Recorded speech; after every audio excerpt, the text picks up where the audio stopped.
Bonjour à toutes et à tous, bonjour à tous les suiveurs et à tous les inconditionnels de Grégoire, Omnisport, Dom Ganendiaï, Warul Tit, Warul, Ragal, Mbaïna, à l'Olympique de Marseille. Maintenant, c'est officiel, courtisé avec insistance par l'Olympique de Marseille. Donc, Marseille a fini par concrétiser Mbaïna, donc 20 millions d'euros. Donc, Rennes Moukou 15 millions d'euros en provenance du Torino. Mbaïna, il a été vendu à l'Olympique de Marseille pour 20 millions d'euros. Donc, vraiment, c'est une bonne transaction pour Mbaïna. Donc, la dernière fois, je vais faire une vidéo, un Niang peut en cacher un autre. C'est-à-dire Mbaïna peut devenir le nouveau Mamadou Niang. Mamadou Niang qui a marqué 100 buts avec l'Olympique de Marseille. Donc Mbaïna a conclu un accord pour 20 millions d'euros. Donc là, ça montre les exigences d'André Villas-Boas. Parce que nous avons menacé Gaï avec la rumeur des Saoudiens.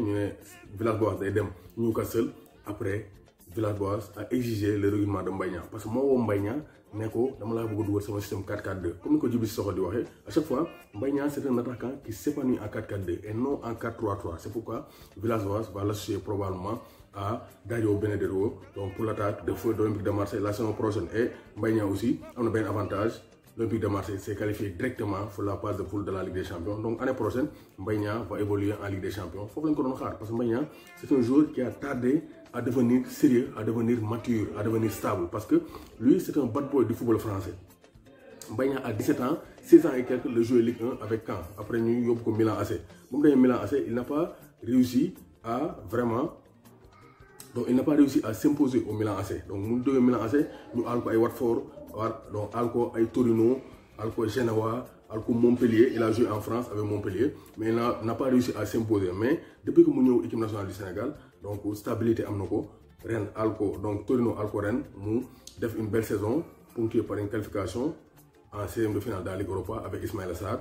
Donc cette saison aussi, ils ont gagné l'année dernière la Coupe de France. Donc Mbaïna est devenu stable. Il a gagné donc en confiance. Il a joué la finale de la Coupe d'Afrique des Nations. Donc Mbaïna est devenu stable. Et en grande partie grâce à l'équipe nationale du Sénégal. Donc vraiment, Aliou Cissé lui a tendu la perche. Pour l'équipe nationale du Sénégal, ça lui a permis de revenir donc, à sa vraie valeur. Et il est redevenu compétitif. Donc Rennes m'ont porté le Stade Rennais et ce qui lui a valu le transfert vers l'Olympique de Marseille. Donc ça, c'est une très bonne nouvelle pour Mbaïna. Donc demain, ou bien ça pourrait être beaucoup plus officiel. Mbaïna, qu'on a vu poser avec Bounassar. Le pays indice parce que Mbaïna dit que mon frère avec Bounassar. Peut-être aussi, maintenant jouer dans le dossier Bounassar pour que Bounassar ait une équipe nationale du Sénégal. Qui sait? Mais pour l'instant, il faut savoir que Mbaïna a signé à l'Olympique de Marseille. Et Mbaïna est désormais un nouveau joueur de l'Olympique de Marseille, au grand bonheur des supporters de l'Olympique de Marseille comme Demba Daounia, donc Abdoulaye Thioye, donc OM Nation Dakar, Khalifa, Tchernoka, le grand inconditionnel de l'Olympique de Marseille. Donc Mbaïna a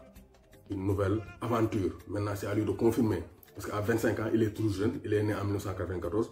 Mbaïna a l'occasion de concrétiser ou bien de faire parler son talent. Parce qu'il est talentueux.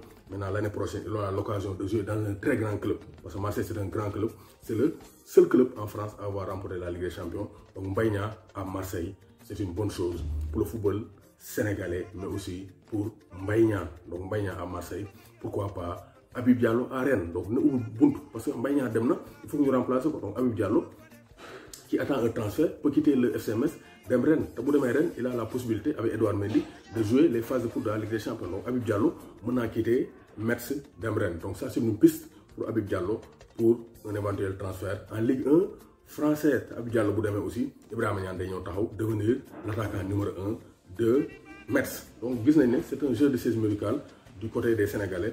Mbaïna Demna, Habib Diallo va remplacer Rennes. Ensuite Ibrahima Niane attaquant numéro 1. La balle est dans son camp. Faire plus que Habib Diallo avec le FC Metz. Donc Ganendiaï, Warul Tit, Warul Ragal, Mbaïna à Marseille, devenir le futur Mamadou Niang de l'Olympique de Marseille.